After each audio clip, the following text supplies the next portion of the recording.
Evolution is a term to define only one organism, and that's the self. The self is the universe, the self is the Alpha and Omega, God and infinity. And that's the only thing that evolves, because we are all part of the self. Nothing goes through an evolutionary process alone, or without direct benefit to the whole. So when you begin to think that there's this controlling elite, this controlling hand behind the curtains leading the planet to destruction, when you think the end is near, the apocalypse, Armageddon, and when you think we as a species are doomed, it is not they, it is you that brought this about. And for a very good reason. You are evolving. Stop blaming everybody and everything else. Quit panicking about global tyranny and natural disaster and pay attention. Because the world is telling you something. It's telling you exactly what is wrong with you and how to fix it.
The Earth is believed to have formed 4.6 billion years ago.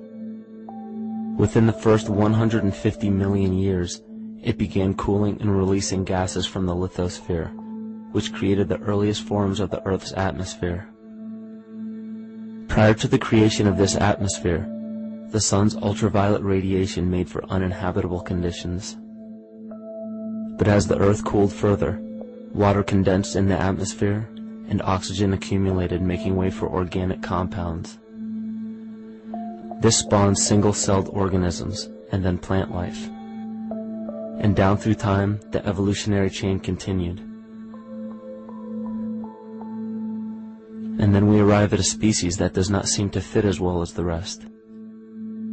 Homo sapiens' gestation period of 9 months mimics the 3.8 billion year evolution of all life on Earth. The human embryo repeats the evolution of all species. When the sperm and egg unite, this new creation is a single-celled organism. Within hours, this single cell divides and multiplies more rapidly than any other species. 4 weeks later, the embryo begins to develop gills mimicking aquatic life. A few weeks later, it develops lungs and a tail with reptilian appearance. From there, a mammal is recognizable, and then onto a primate form. It then sheds its laguna, which is the embryonic fur, and at last shows the characteristics of a human child. The human body is a community of approximately 50 trillion cells. Everything the body does, the cell does as well. Cells have respiratory and excretory systems. They feed, feel, think, and communicate with other cells. Trillions of cells make up a single organism called the human body, and billions of human bodies help make up the organism we call Earth. The Earth has more similarities with the human anatomy than you may think. Earth has its own electromagnetic generation, just like the human body. Research has found that a direct current of electricity flows through perineural cells found around every nerve in the body. These pathways are called energy meridians and have been used in the practice of acupuncture for at least 2,000 years. Dating even farther back is the notion of dragon paths or ley lines in which many megalithic structures and stone monuments were erected, marking the energy meridians of the Earth. These energy meridians are generated by the resonant frequencies of the Earth, called the Schumann waves. Each planetary body has its own resonant frequencies and is determined by the circumference and diameter as well as the speed of orbit and rotation. The Earth's resonant frequency starts at 7.83 Hz and ends with the 7th harmonic at 43.2 Hz, correlating with the 7 chakras. Ultimately, the greatest discovery of our Earth is its consciousness. A visible attribute of consciousness is an energetic field that governs the shaping of organisms. Morphogenesis is a scientific term to explain this very shaping of tissues, organs, and entire organisms. Consciousness is the creative force of the entire universe. It has been given many names such as God, Yahweh, Krishna, nature, the field, and divinity. The entire universe is in fact a single living, conscious organism with complete awareness of itself. The reason why it may seem difficult to comprehend this is because our understanding is typically limited by our language. When we hear the term conscious organism, we tend to anthropomorphize its definition. By giving it human qualities, we mistakenly look past what an organism truly is in the first place. The definition of an organism is any living thing capable of response to stimuli, reproduction, growth and development, and maintenance of homeostasis as a stable whole. Our universe does all of these things. The consciousness of our universe is responsible for the form and purpose that all matter assumes. The Earth's resonant frequencies are a result of its form. These frequencies are responsible for biological rhythms, such as menstrual and circadian cycles, as well as behavioral and emotional patterns. The frequencies are then picked up by the flora and fauna, which are biological instruments that respond to the wave patterns. The wave patterns resonate in the cranial structure of our head and converge in the center of our brain, which is where we find the pineal gland.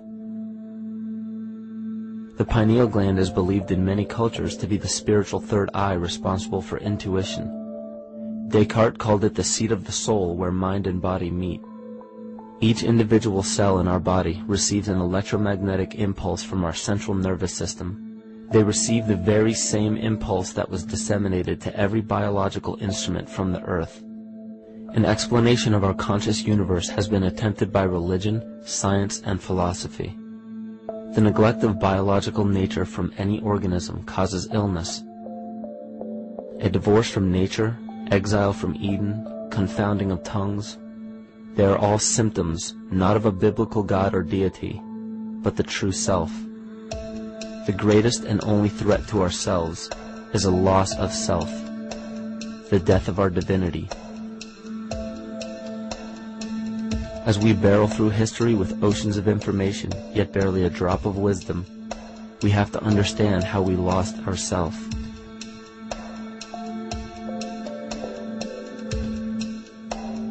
In sacred texts and ancient scriptures left by our ancestors, we find an incredible link between stories of creation, a great flood, the war of the gods, the Messiah dying for the sins of man, end-time prophecies, and similar characters. These correlations show up in myths from cultures that supposedly had no contact with one another due to distance in geography and time. A common thread we find that connects all of mythology has its roots in the stars. One of the most revealing accounts is the battle of the gods in heaven and the ensuing flood. In the Bible, Lucifer rivaled the Lord and was defeated and cast down to earth. In the creation myth of the Enuma Elish, we find a similar story of Tiamat being defeated by Marduk and cast down to the abyss of Apsu. In chaos, Tiamat, the mother of them both, Apsu and Tiamat's waters were mingled together, meaning that the chaotic waters of Tiamat were somehow mixed with the sweet waters of Apsu. Apsu was the Sumero-Akkadian god of the abyss beneath the earth. Tiamat, also known as Lucifer, was known as a serpent or dragon and was defeated by Marduk. Marduk was the father of Nebo or Mercury, and Mercury is the same mythological character as the Zoroastrian Mithra, the Egyptian Hermes Anubis, and the Gnostic Hermes Christos.